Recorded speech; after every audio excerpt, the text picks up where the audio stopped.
একটা ছোট্ট গ্রামে বাস করত রহিম ও তার স্ত্রী। তাদের সংসারে ছিল অনেক অভাব, কিন্তু একদিন কি গো, ঘরে তো চাল ডাল নেই, সব তো শেষ হয়ে গেছে। আজ কি রান্না করব আমি?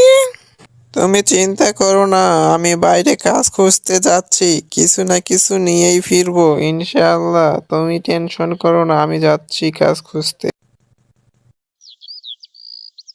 রহিম কাজের জন্য বাইরে তো বেরিয়ে আসে, কিন্তু সে কোনো কাজ পায় না। সে চারিদিকে তাকায় এবং ভাবে, ওই কোথাও তো আর আজ কাজ পেলাম না। যাই, বাড়ি যাই, গিয়ে দেখি গিন্নি কি করতেছে।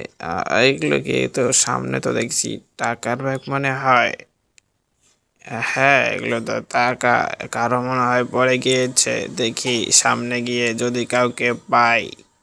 রহিম ছিল একজন সৎ ব্যক্তি। সে অন্যের টাকা পেয়েও সে তা নিতে চায়নি, তাই সে তার প্রকৃত মালিককে খুঁজে বের করতে এগিয়ে যায়। বাবা, তুমি কি এখানে কোনো মানি ব্যাগ পড়ে থাকতে দেখেছো? আমার তো একটা মানি ব্যাগ পড়ে গেছে।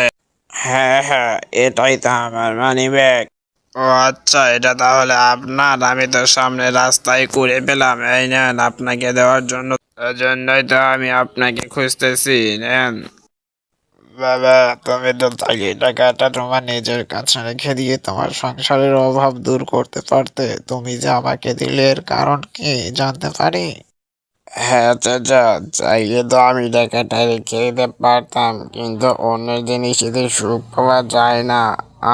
তাই আমি আমার কাছে রাখিনি। বাবা, তোমার সততা দেখে তো আমি মুগ্ধ হয়ে গেছি। তুমি চাইলেই আমার খামারে কালকে থেকে কাজ করতে পারো। তোমার যদি কোনো সমস্যা না থাকে, কালকে থেকে আমার খামারে তুমি চলে এসো, আমি তোমাকে কাজ দেব। না না, আমার তো কোনো সমস্যা নাই। আমি তো কাজের জন্যই বাড়ি থেকে বের হয়েছিলাম, কিন্তু কখনো তো কাজ পেলাম না। যা হোক, আপনার আমাকে কাজ দিলে অনেক ভালো হলো। কালকে থেকে আমি কাজে যাব। এরপর রহিম বাসায় ফিরে আসে। কি গো, বাইরে যে কাজ খুঁজতে গেলে, তা কি কাজ পেলে শুনি? হ্যাঁ গো গিন্নি, একটা কাজ পেয়েছি একজনের। কালকে থেকে যাব খামারের কাজ। দেখি, যদি ভালো লাগে তাহলে এটাই করতে হবে।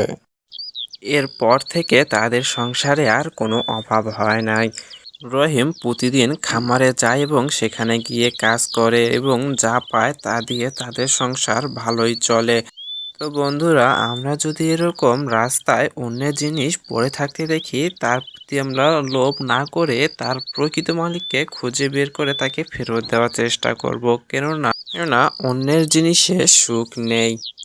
তো বন্ধুরা, তোমরা যদি এরকম আরও শিক্ষণীয় ও মজার মজার ভিডিও পেতে চাও, তাহলে এই চ্যানেলটি এক্ষুনি সাবস্ক্রাইব করো।